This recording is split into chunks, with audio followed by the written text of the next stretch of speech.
문막교회 성도 여러분 안녕하십니까? 네, 감사합니다. 이렇게 아름다운 성전을 준비하시고 또 교회에 헌신하신 여러분들의 헌신에 깊이 감사드립니다. 네. 제가 문막교회에서 설교는 처음 하는 것 같습니다. 과거에 한 25년 전에 제가 원주에서 목회를 해서 그 당시에 문막교회를 여러 번 방문한 적은 있는데 설교는 처음 하는 것 같습니다. 이렇게 저희에게 시간을 또 허락하신 목사님과 장로님들, 교우님들께 진심으로 감사를 드립니다. 저는 오늘 내게 주신 사람들이라는 제목으로 말씀을 준비했습니다. 우리 주제 성경 말씀 다시 한번 보도록 하겠습니다. 창세기 12장 1절부터 3절까지 있는 말씀입니다. 여호와께서 아브라함에게 이르시되 너는 너의 본토 친척 아비집을 떠나 내가 내게 지시할 땅으로 가라. 내가 너로 큰 민족을 이루고 내게 복을 주어 내 이름을 창대케 하리니 너는 복의 근원이 될지라. 너를 축복하는 자에게는 내가 복을 내리고 너를 저주하는 자에게는 내가 저주하리니 땅의 모든 족속이 너를 인하여 복을 얻을 것이니라 하신지라. 오늘 창세기 12장 1절과 3절에는 하나님께서 아브라함에게 주셨던 특별한 언약이 있습니다. 하나님께서 지시하시는 땅으로 가고 있는 아브라함에게 하나님께서 아주 특별한 복을 허락하시는데 내가 너에게 복을 주겠다. 그 복은 무엇이냐면 내가 무엇이 되게 하겠다는 것입니까? 여기 복의 근원이 되게 하겠다. 그럼 복의 근원이 되게 하겠다는 말의 뜻은 무엇인가? 이것은 아브라함이 축복하는 자에게 하나님께서도 축복하고 아브라함에게 잘못하는 사람은 하나님께서도 잘해주지 않겠다라는 것입니다. 다른 말로 하면 이 세상의 사람들이 복을 받기 위해서는 누구를 통해서 복을 받는다는 것입니까? 아브라함을 통해서 복을 받게 할 것이다 라는 것입니다. 이거는 하나님께서 아브라함에게 주신 아주 굉장하고 특별한 선물이 아닐 수가 없습니다. 이 세상에 있는 아브라함 주변에 있는 사람들이 잘 되고 복을 받는 방법은 누가 복을 해줘야 되는 것입니까? 축복을? 아브라함이 축복을 해줘야 된다는 것입니다. 아브라함을 통해서 사람들은 복을 얻을 수 있다는 것입니다. 여러분, 이 사실이 알려지면 사람들이 아브라함에게 잘할까요? 못할까요? 잘하겠죠. 아브라함 입장에서도 자기에게 아주 거룩하고 특별한 임무가 주어졌다는 것을 알게 되는 것입니다. 주변에 있는 사람들에게 복을 줄 수 있는 방법은 내가 그들에게 복을 나누어 주어야만 될 수 있다는 사실을 아브라함은 깨닫게 되는 것이고 이건 아브라함에게 크나큰 특권이기도 하면서 책임 있고 의무이기도 한 것이었습니다. 여러분, 이 단어를 아십니까? 영향력이라는 건데 영어로는 influence라고 합니다. 요즘 이 influence 뒤에 R 하나를 붙이면 인플루언서가 됩니다. 요즘 인플루언서라는 단어를 많이 쓰는데 이 영향력이라는 단어가 무슨 뜻인가? 네이버 지식백과에 보면 여기 이렇게 얘기하고 있습니다. 한 사회적 행위자가 그의 기대에 따라 다른 행위자가 행동하리라고 확신하는 권력 행사의 가능성이다. 이것은 특히 정치적 의미에서 사용되는데 강제력을 수반하지 않고서도 자발적으로 권위를 받아들이는 경우에 해당된다. 일반적으로 영향력은 권력의 부드러운 행사의 경우를 말하고 그것은 종종 설득 그리고 은근한 형태의 강제와 구별하기 어렵다. 영향력이란 단어를 이렇게 네이버 지식백과에서 설명을 했는데 설명이 쉬웁니까? 어렵습니까? 어려워요. 설명이 더 어려운 것 같아요. 쉽게 얘기하면 영향력이라는 것은 무엇이냐면 내가 특별히 강요하지도 않았는데 다른 사람들이 내 말을 잘 듣고 나를 따라하고 내가 하는 얘기에 순응할 때 영향력이 있다라고 얘기하는 것입니다. 네. 예를 들어 이런 거죠. 동네 이장님이 마이크를 탁탁 하면서 오늘은 쓰레기 버리는 날입니다. 몇 시부터 몇 시까지 버릴 쓰레기가 있으면 다 갖고 나와 주십시오. 라고 얘기하면 듣습니까? 안 듣습니까? 다 들어요. 왜? 이장이니까. 그런데 동네에서 사람들이 에이그 하는 망나니 같은 한 친구가 똑똑 저 누구예요? 오늘 쓰레기 몇 시부터 몇 시까지 버리세요. 그럼 듣습니까? 안 듣습니까? 안 들어요. 이게 영향력입니다. 이 장은 영향력이 있는 거고 다음은 영향력이 없는 것입니다. 요즘 그래서 영향력 있는 사람을 인플루언서라고 합니다. 요즘 온라인에서 인플루언서들이 많이 나타납니다. 보통 누구를 인플루언서가 하냐면 어떤 유명한 연예인이 어떤 옷을 입고 나왔어요. 그랬더니 사람들이 그 장면을 다 보고 그 가게, 그 옷을 판 회사의 옷이 완판되는 거죠. 그죠? 이럴 때 이 사람들은 보통 저 사람이 인플루언서다 이렇게 얘기합니다.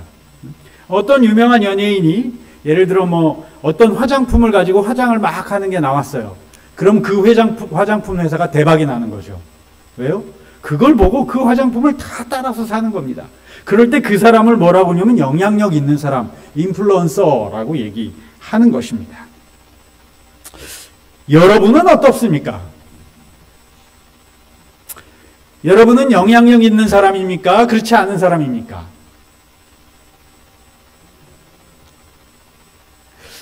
여러분이 영향을 미치는 주변에 있는 사람은 몇 명이나 됩니까? 다른 말로 여러분은 주변에 있는 여러분의 이웃, 친척, 친구들에게 어떤 영향을 미칩니까? 어떤 편판을 듣습니까? 아유, 그 사람 참 좋은 사람이야. 이런 평판을 듣습니까? 아유, 그 사람이 하는 말은 진짜, 왠지 진짜 같아. 믿어야 될 것 같아. 이런 말을 듣습니까? 아유, 그 사람 못 써. 그 사람과 친하게 지내면 안 돼. 이런 평판을 듣습니까? 사람들이 모인 곳에 여러분들이 가면 사람들이 다 좋아합니까? 아니면 하나, 둘씩 조용히 사라집니까? 우리 여기 음악교회 새벽 이슬 같은 젊은 우리 청소년들이 많이 있는데 여러분은 어때요? 여러분은 친구들 사이에서 인기 있는 사람입니까? 아닙니까? 인기 있어요. 네, 영향력 있는 사람이네. 인플루언서네. 네. 주변에 있는 사람들에게 나는 어떤 영향을 미칩니까? 좋은 영향을 미치나요? 그렇지 않나요? 여러분,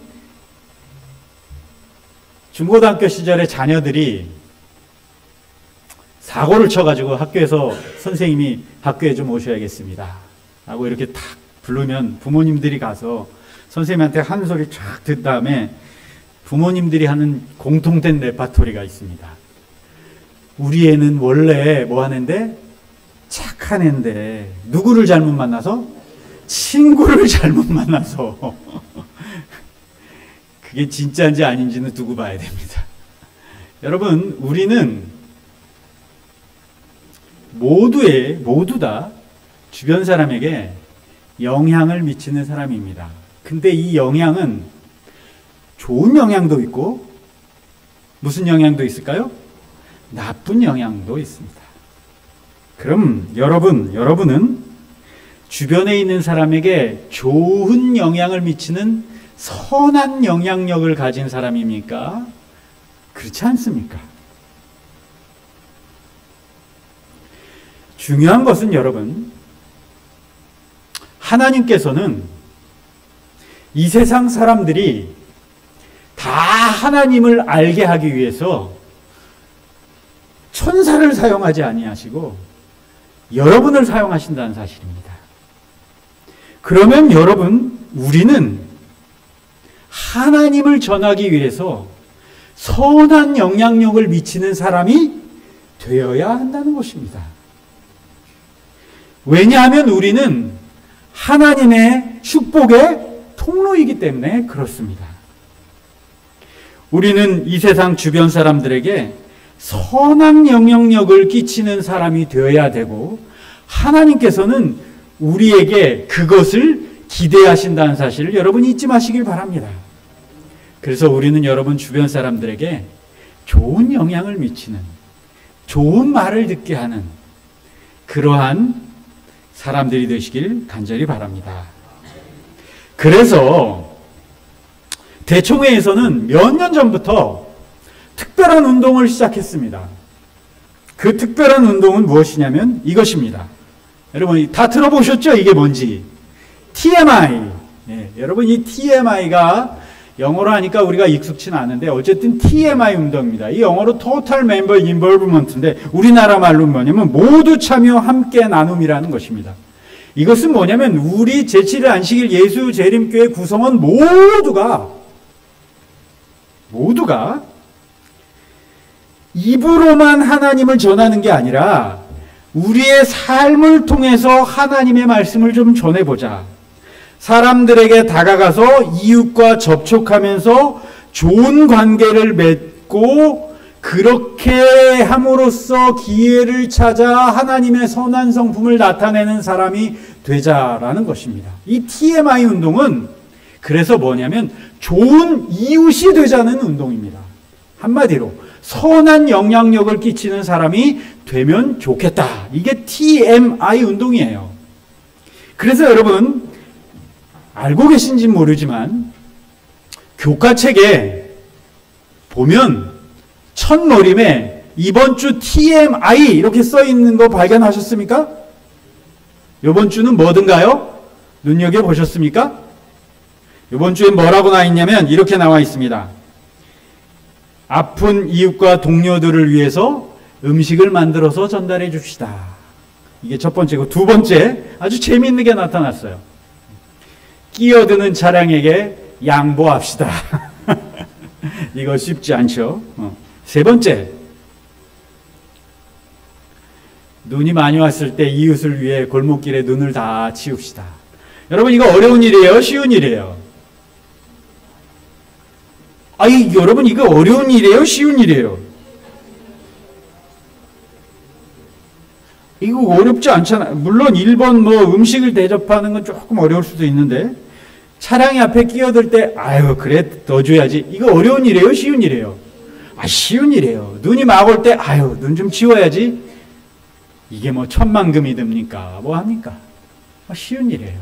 그러나 여러분 우리가 그리스도인으로서 다른 사람에게 선한 영향력을 미치기 위해서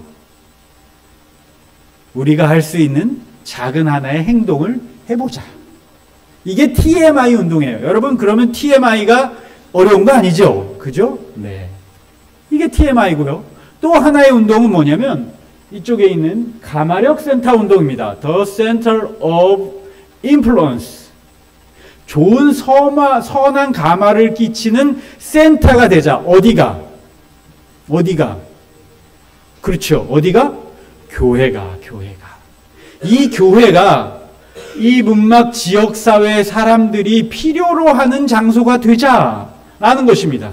그래서 얼마 전에 우리 조학진 목사님께서 합회에 요청을 해오셨어요. 우리가 주변에 있는 어르신들이 와서 이렇게 찜질도 하고 편히 쉴 수 있는 곳을 마련하기 위해서 찜질 박아야 되는데 합회가 좀 도와주십시오. 그래서 합회가 이거 좋은 사업이다. 이거 가마력 사업이다. 해서 저희가 그렇게 했던 것입니다. 지역사회의 사람들이 필요로 하는 것이 무엇인지를 잘 살펴보고 사람들이 이 교회에 와서 그런 것들을 얻을 수 있게 하자라는 것입니다. 이게 COI 운동이라는 것입니다. 이 대총회가 이거 다 권장하는 것이에요. 얼마 전에 아주 제가 특별한 소식을 듣게 되었는데 미국의 한 작은 도시에 아마 문막보다도 작을지도 몰라요. 이 교회에 있는 교회가 아주 폭발적으로 성장하는 모습을 이게 리포트가 됐습니다. 보고가 됐어요. 그래서 그 교회가 왜 그렇게 성장하고 지역사회로부터 좋은 가마를 끼치고 좋은 영향을 받나 봤더니 그 교회의 모든 교인들이 모여서 결정을 했답니다.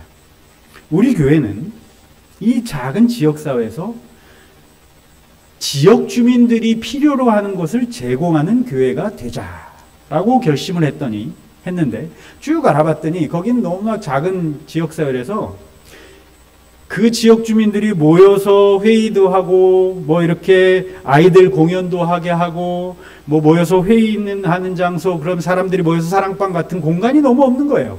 그래서 그 교회가 결정을 했습니다.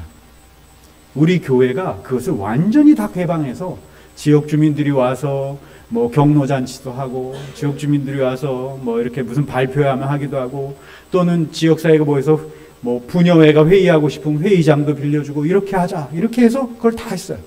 그런데 어느 날 도시개발이 되면서 그 교회가 헐리게 됐어요. 그랬더니 모든 지역 주민들이 와가지고, 길이 나서 헐리게 되는 건 좋은데 대신 이 교회에 더 좋은 장소에 더 넓은 자리를 줘서 더 좋은 교회를 짓게 하자, 이렇게 지역 주민들이 다 합의를 해준 거예요. 그래서 그 교회는 어떻게 반응했냐? 본당은 크게 짓지 않고 나머지 모든 시설을 지역 주민들이 와서 사용할 수 있는 세미나실도 놓고 쫙 해놓은 거예요. 그래서 그 지역사회 주민들이 교회를 직접 나오지 않더라도 교회를 너무 사랑하고 그 교회는 우리 지역에 꼭 있어야 되는 교회라고 얘기하고, 그러다 보니 자연스럽게 전도가 되고 하는 모습들을 보고가 받았습니다. 이게 뭐냐면 가마력 센터인 것입니다. 지역교회가 필요로 하는. 그래서 여러분, 제가 바라옵기는 문막교회도 교인들만 교회를 이용하는 것이 아니라 지역사회의 필요를 잘 살펴서 그들이 공간을 필요로 할 때 공간을 내어줄 수 있고, 그들이 필요로 하는 서비스를 우리가 제공할 수 있는 것들을 잘 개발하셔서 지역사회의 필요를 채워주는 가매력 센터 역할을 충실히 하시는 교회가 되시길 간절히 바랍니다. 자, 이제 다시 우리가 처음에 읽었던 본문 성경절로 한번 돌아가 보겠습니다. 아브라함에게 주셨던 약속은 너는 복의 근원이 되겠다는 약속입니다. 다른 사람들이 너를 통하여 복을 받을 것이다 라는 것입니다. 이거는 아브라함에게 엄청난 약속입니다. 여기서 언급한 복은 뭐 이것만이야 라고 규정해 놓지 않았습니다. 우리가 생각할 수 있는 모든 복이 여기에 들어 있습니다. 장수의 복도 들어 있을 수 있고요, 재물의 복도 들어 있을 수 있고요, 안전의 복, 뭐 자식의 복, 다 들어있는 복입니다. 이런 모든 것들이 아브라함에게 주어졌고 아브라함을 통해서 주변에 있는 사람들에게 전달되게 하셨던 것입니다. 여러분, 하나님께서 왜 아브라함에게 이런 복을 주셨을까요?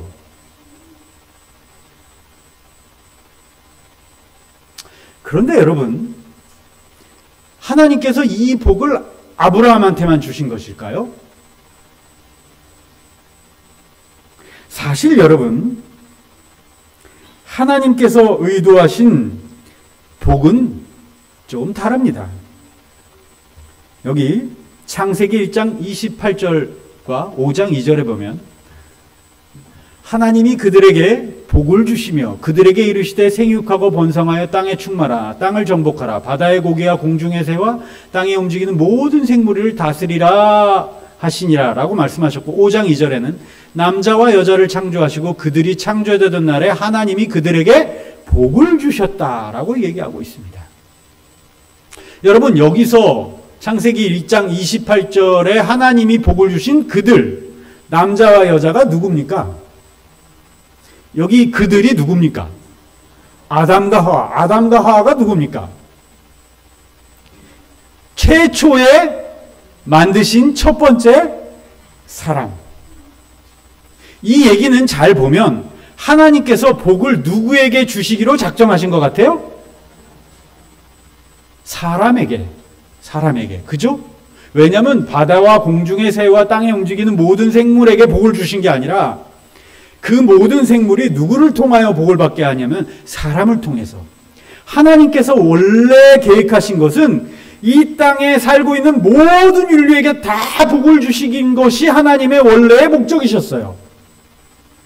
그런데 안타깝게도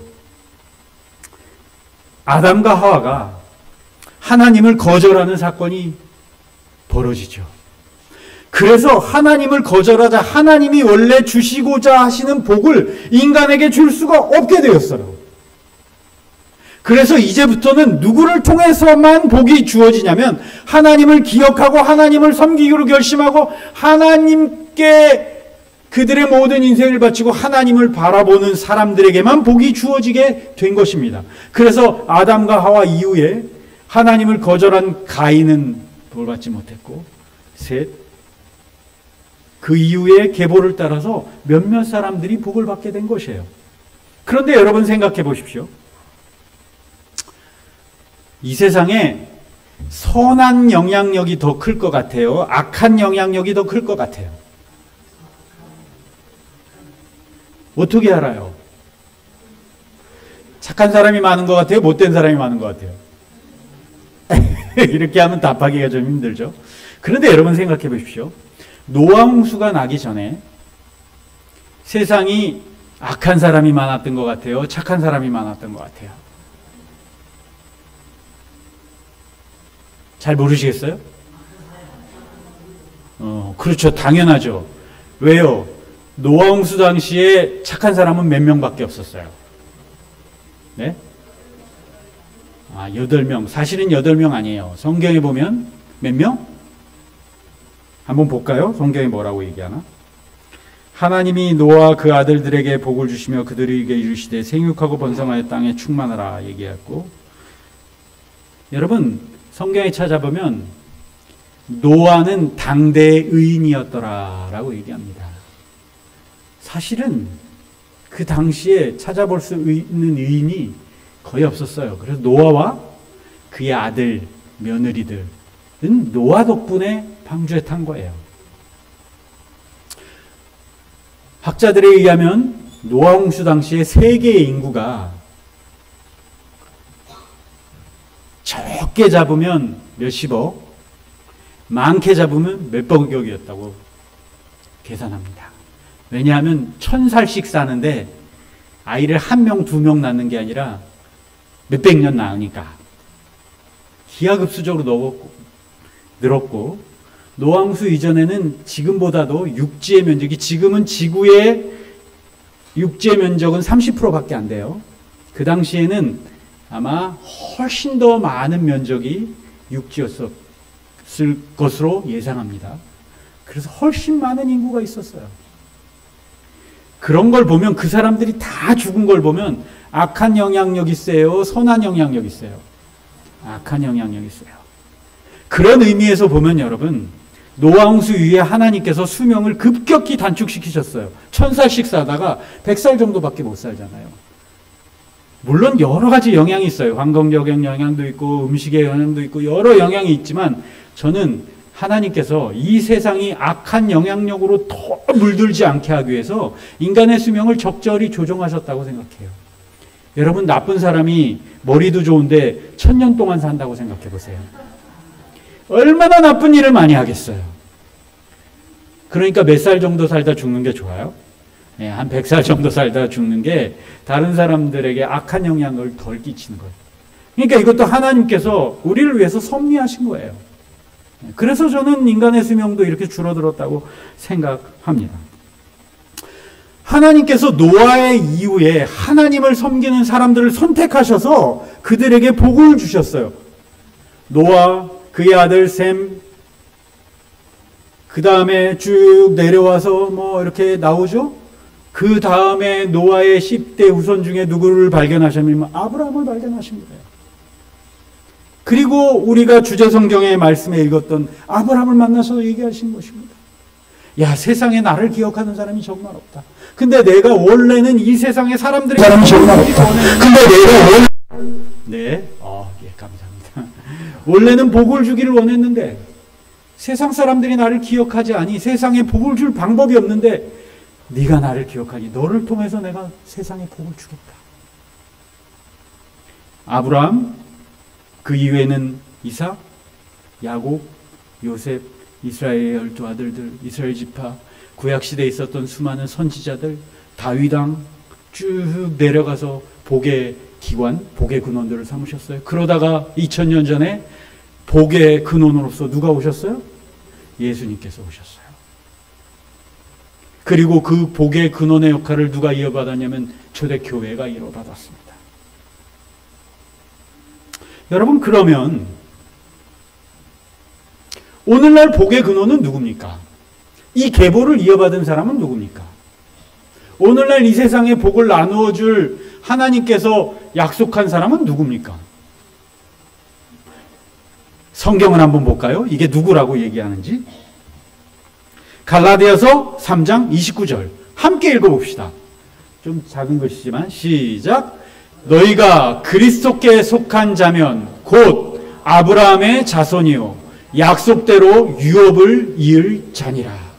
여기 보니까 아브라함께 맺으셨던 그 약속을 이을 후손이 있는데 그게 누구라는 거예요? 누구에게 속한 자? 그리스도께 속한 자가 아브라함의 과 약속했던 그 약속을 이어갈 사람이라는 것입니다. 그럼 여러분, 그리스도께 속한 자가 누굽니까? 자, 여기 여러분 앉아 계신데 그리스도께 속한 자 손 들어 보십시오.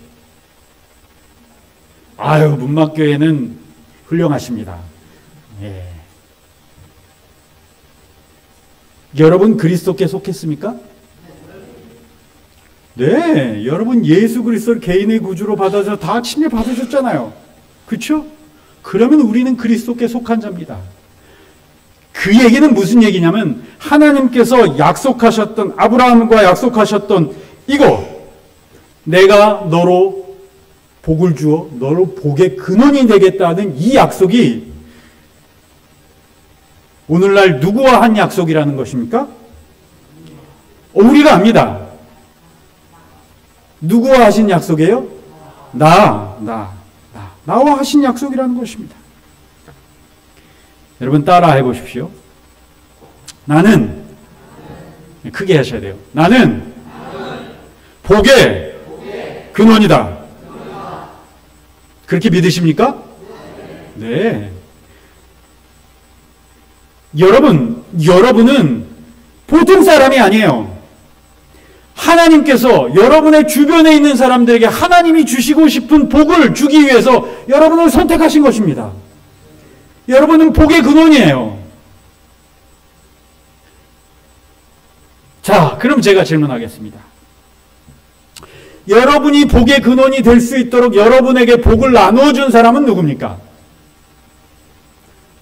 뜬금없이 여러분의 복의 근원이 된 게 아닐 거 아니에요. 여러분의 복의 근원이 될 수 있도록 여러분에게 복을 나누어 준 사람은 누굽니까?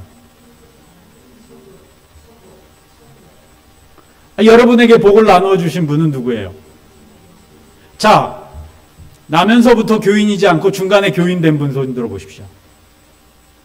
여러분 여기 인도하신 분이 누구예요? 여기 우리 노 집사님 맞으십니까? 누가 전도하셨어요? 나면서부터 교인 아니시면서. 그런데 아버님이 먼저 믿으시고 집사님께 복을 나누어 준 분은 누구예요? 아버지. 그 다음에 또 집사님은 누구에게 전도받으셨어요? 친구. 그 친구가 내게 복을 나누어 준 겁니다. 그래서 내가 복의 전달자가 될 수 있었어요. 저는 나면서부터 교인입니다. 제게 복을 나누어 주신 분은 누구일까요? 저는 저희 할아버지예요. 저희 집은 저희 할아버지 때부터 믿으셨어요. 저희 할아버지는 저희 할아버지의 할아버지, 그러니까 증조 할아버지는 노름을 시커나셔서 가산을 탕진하시고 일찍 돌아가셨어요. 그래서 저희 증조 할머니는 아무것도 없어서 산속에 들어가셔서 굴을 파고 움막 짓고 사셨어요. 그럴 때 저희 할머니가 시집을 오셨어요. 근데 저희 증조 할머니는 산에서 살다 보니까 산신령이 임해서 이렇게 사람들이 와서 점을 치는, 실제 지금 얘기하면 무당 같은 거죠. 구순 안 하시지만 그런 일을 하셨어요. 근데 저희 할아버지가 일제시대 때 징룡이 나왔어요. 그래서 징룡 잡혀가기 싫으셔서 더 산골에 있는 사촌 집에 몇 달 피해 가셨어요. 그런데 놀랍게도 그 사촌들이 어디서 들었는지 모르지만 재림기별을 받고 재림교인이 되어 있는 거예요. 몇 달 동안 거기 묵으면서 성경을 공부하시고 저희 할아버지가 몇 달 후에 돌아오셨어요. 딱 돌아오셔서 하신 첫 마디. 내가 정도령을 만났다. 왜 정감농에 정도령 있지 않습니까? 이게 예수님인 거죠. 본인의 생각에는 그 정도령이 구세주였는데 예수님이 내가 정도령을 만났다. 그 다음부터 신실하게 저희 할아버지가 교회를 섬기셨어요. 그런데 안타깝게도 저희 할아버지가 굉장히 일찍 돌아가셨어요. 근데 저희 할아버지가 그렇게 교인이 되었지만 저희 할머니는 할아버지가 교회 다니는 걸 무지하게 반대하셨어요. 아주 재미있는 일화가 있어요. 교회 가는 게 너무 싫으셔서 우리 할머니가 토요일만 되면 모든 할아버지 옷을 꺼내다가 빠는 거예요. 이게 싫어합니다. 그러면 저희 할아버지가 정말 허드렛 일 할 때 입는 정말 더럽고 다 떨어진 옷을 꺼내 입고 교회 가셨어요. 근데 저희 할아버지가 일찍 돌아가셨어요. 저희 막내 고모님은 유복자예요. 근데 놀라운 일은 저희 할아버지가 돌아가시면서 할머니는 이렇게 유언을 남겼습니다. 우리 자식들 그리스도 안에서 잘 키워달라. 이 유언을 받아들이시고 할머니가 얼마나 신실해지셨는지 심지어는 본인 땅에다가 교회를 지셔서 교회를 만드셨어요.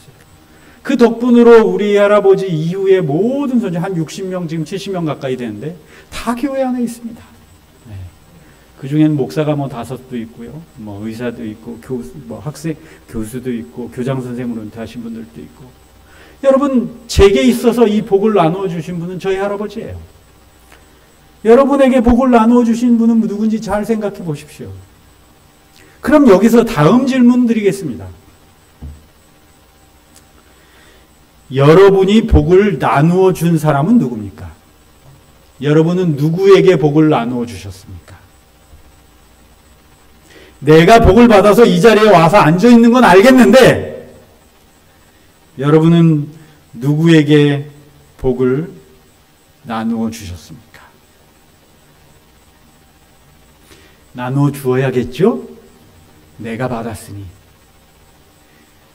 오늘 설교 제목 내게 주신 사람들, 그게 그 의미입니다.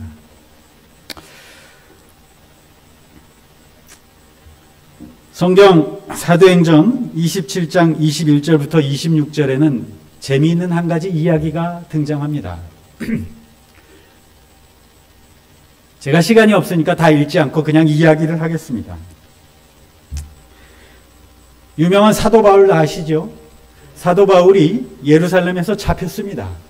그 재판을 받는데 여러 번 재판을 받다가 사도 바울이 뭐라고 그러냐면 내가 로마 시민이니까 난 잘못한 게 없는데 당신들이 잡았으니 내가 로마 황제에 가서 재판을 받아야겠다. 이렇게 얘기합니다. 사도 바울의 그 목적은 뭐냐면 로마에 가서 전도하고 싶어서 그랬던 겁니다. 그래서 사도 바울이 죄인의 몸이 되어서 로마로 잡혀가게 되었습니다. 그래서 로마 군인들에게 같이 잡혀서 로마 군인들에게 같이 이송해서 로마로 가게 됐는데 가이사랴라는 곳에서 배를 타고 이동하게 된 것입니다. 아이고 죄송합니다. 네. 여기 가이사랴라는 곳에서 배를 타고 이동하게 되었습니다. 근데 배를 타고 여기 구브로를 지나서 이렇게 쭉 가서 요 섬에 딱 도착했는데 바울이 보기에 이런 얘기를 합니다. 여기서 출발하지 않는 게 좋겠다. 여기서 출발하다간 사람도 다 죽고 배도 깨질 것 같다. 그런데 군인들과 이 선주가 봤더니 저 사람이 누구예요? 죄수야. 죄수의 말을 듣는 게 맞아요? 틀려요? 틀려요. 그래서 안 듣고 출발을 합니다. 출발을 해서 원래 로마는 여기인데 여기서 일로 이렇게 가야 되는데 큰 광풍을 만나서 여기서 큰 뭐예요?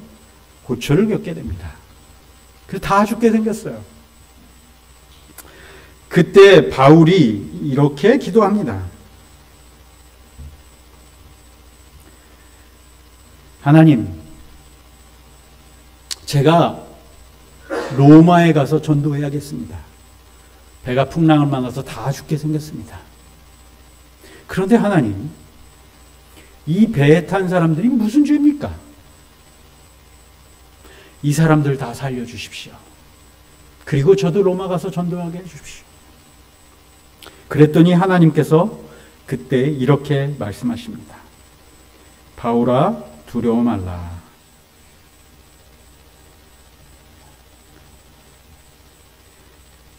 내가 가이사 앞에 서야겠고 하나님께서 너와 행선하는 자를 다 내게 주셨으니 다 살아날 것이다. 여러분, 실제로 이런 일이 벌어져서 배는 다 깨지고 사람들은 물속에 다 뛰어들었어요. 이 일이 있기 전날 바울이 모든 사람들을 모아놓고 얘기합니다. 내가 어제 하나님께 기도하는 중에 하나님의 사자가 내게 나타났다. 걱정하지 말아라. 나는 하나님이 말씀하신 것을 믿는다. 여러분, 한 명도 목숨을 잃는 일이 없을 것이다. 그러니 있는 음식 다 먹고 힘을 내라. 그리고 실제로 그 다음 날 이 배는 깨졌지만 모든 사람들이 이 조그만 섬에 다 내려오게 됩니다. 이 배에 몇 명이 타고 있었냐면 276명이 타고 있었습니다. 여러분, 이 276명은 누구 때문에 살았습니까? 바울 때문에 살았습니다. 바울이 죽는 것이었으면 이 사람들도 다 죽는 것이었어요.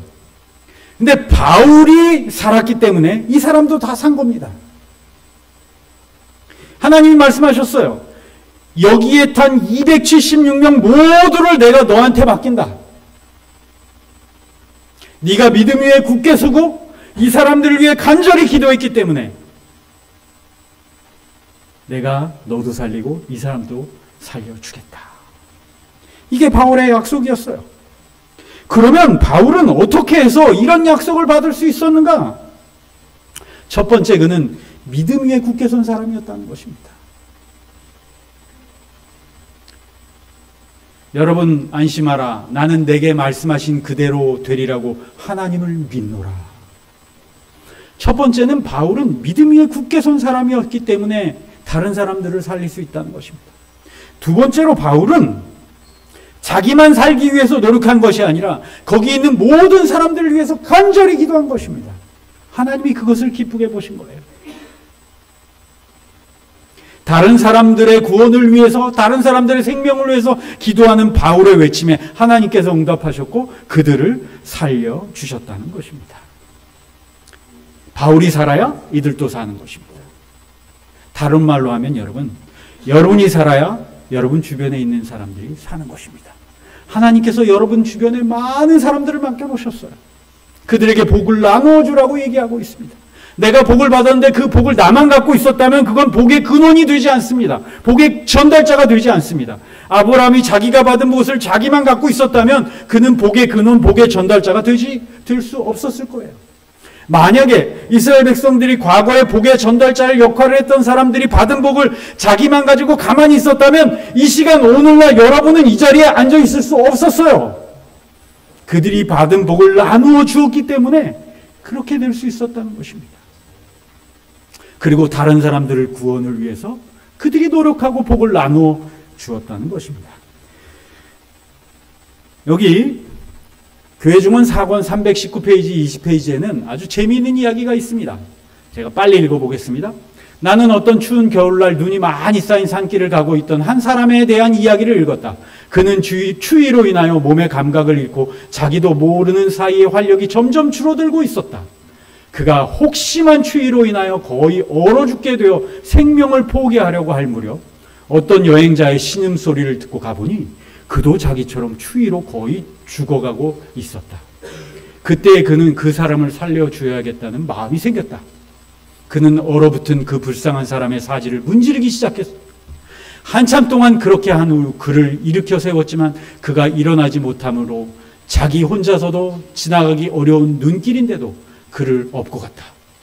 그리하여 마침내 그 여행자를 안전한 장소에까지 업고 왔을 때 이웃을 구해줌으로써 자기 자신도 살았다는 생각이 그의 마음속에 갑자기 떠올랐다. 남을 구해주려는 그의 열렬한 노력이 자기 혈관 속에서도 점점 잃어가고 있던 혈액을 빨리 순환시켜 몸의 각 지체를 뜨겁게 해주었던 것이다.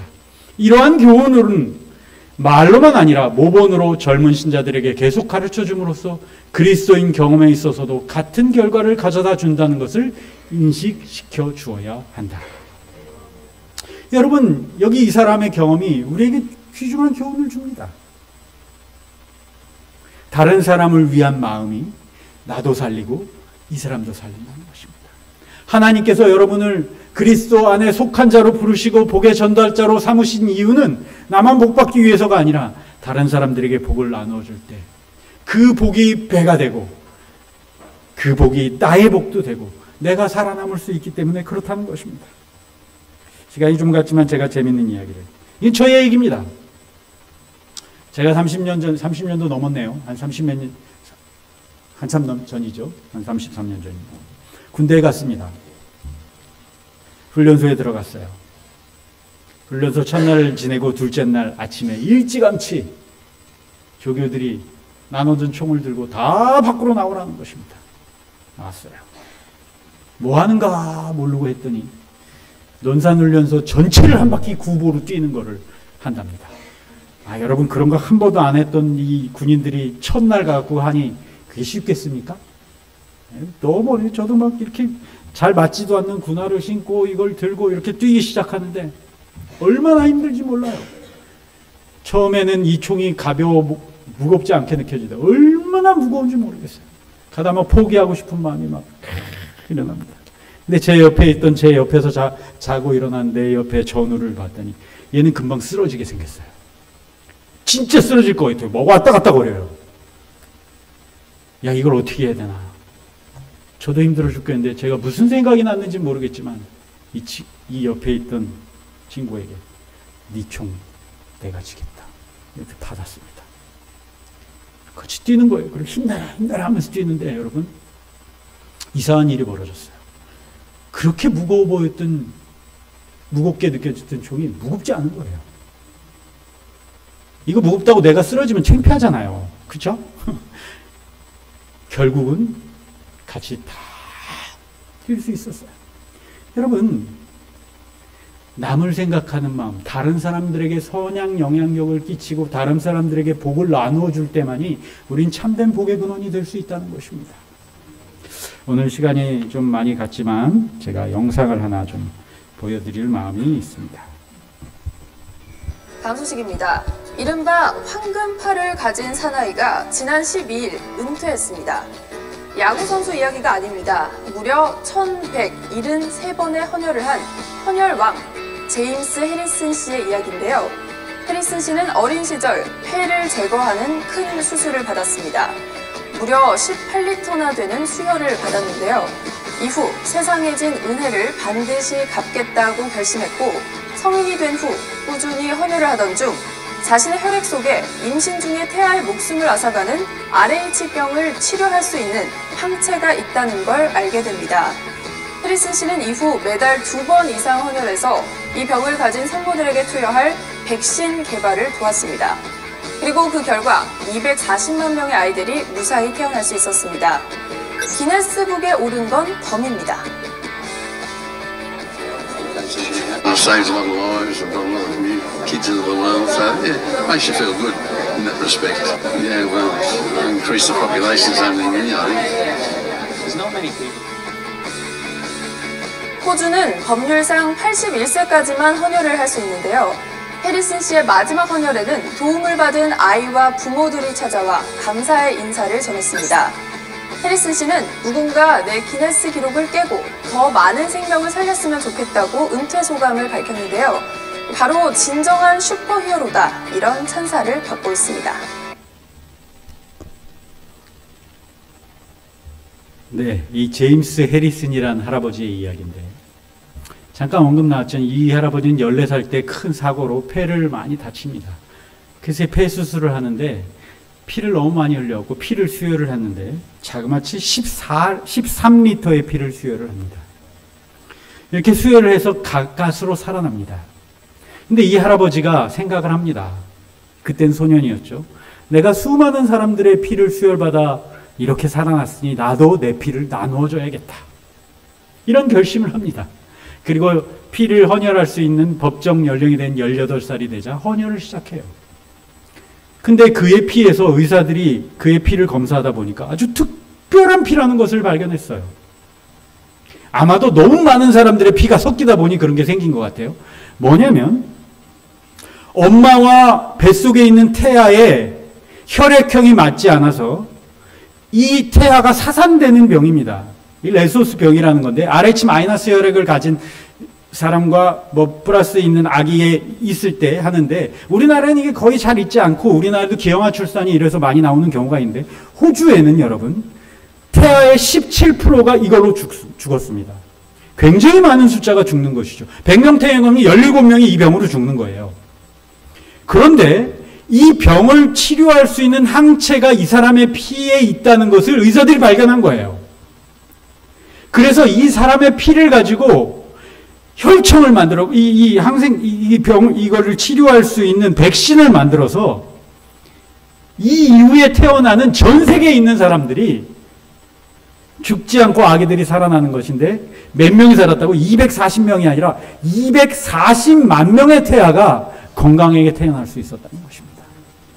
근데 놀라운 일은 여러분, 이 제임스 해리슨 씨의 딸도 이 병을 가지고 있었어요. 이 할아버지가 만약 자기가 그 좋은 마음에 헌혈을 하지 않았다면 240만 명의 아이들도 다 죽었고 자기 손주도 죽었을 거예요. 그러나 이 사람이 자기가 받은 복을 나누어 줘야겠다고 생각했을 때 놀라운 일이 벌어진 것입니다. 이것은 마지막 헌혈, 80세까지밖에 헌혈을 못한답니다, 호주는.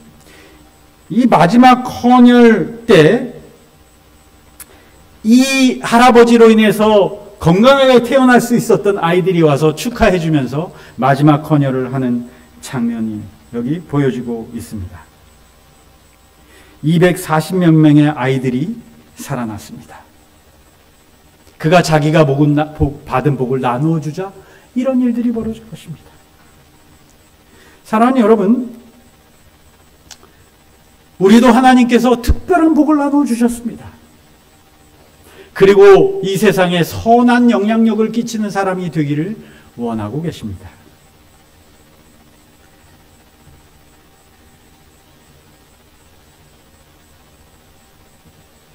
배 안에서 하나님께서 쓰실 만한 단 한 사람이 있는 까닭에 같이 탔던 이교도의 병사와 선원들의 생명도 구조되었던 것이다. 이런 일들은 다만 우리가 읽고 기이 여기도록 하기 위하여 기록된 것이 아니고 옛날 하나님의 종들이 가졌던 그런 믿음을 오늘날 우리도 갖도록 하기 위함이다. 오늘날에도 하나님께서는 당신의 능력의 통로가 되는 믿음이 있는 곳에서 옛날과 마찬가지로 특별한 방법으로 일하고 계신다. 자신감이 없는 자는 자기를 신뢰할 마음이 부족하기 때문에 책임을 회피하고자 염려하는데, 이런 사람들에게 하나님을 신뢰하는 것을 가르쳐야 한다. 그렇게 함으로 세상에서 무익한 존재가 되었을 뻔한 사람들이 바울처럼 내게 능력 주신 자 안에서 내가 모든 것을 할 수 있느니라고 말할 수 있게 되는 것이다. 교육에 있는 말씀입니다. 사랑하는 여러분, 우리가 능력이 많아서, 가진 것이 많아서, 재능이 많아서 다른 사람들에게 선한 영향력을 끼칠 수 있는 게 아닙니다. 믿음의 마음으로, 하나님을 신뢰하는 마음으로 내가 복을 받았기 때문에 주변에 있는 사람에게 내가 할 수 있는 작은 선행들을 행할 때 하나님께서는 우리에게 복의 근원으로서의 역할, 복의 전달자로서의 역할을 할 수 있도록 하신다는 것입니다. 사랑하는 여러분, 믿음을 가지고 나아가시기 바랍니다. 그리고 오늘 여러분들에게 주신 사람들이 누군지 한번 주변을 살펴보십시오. 내 이웃들, 내가 자주 만나는 친구들, 이 사람들은 다 여러분을 통하여 복을 받을 것입니다. 여러분들이 나눠주지 않으면 복을 받을 방법이 없어요.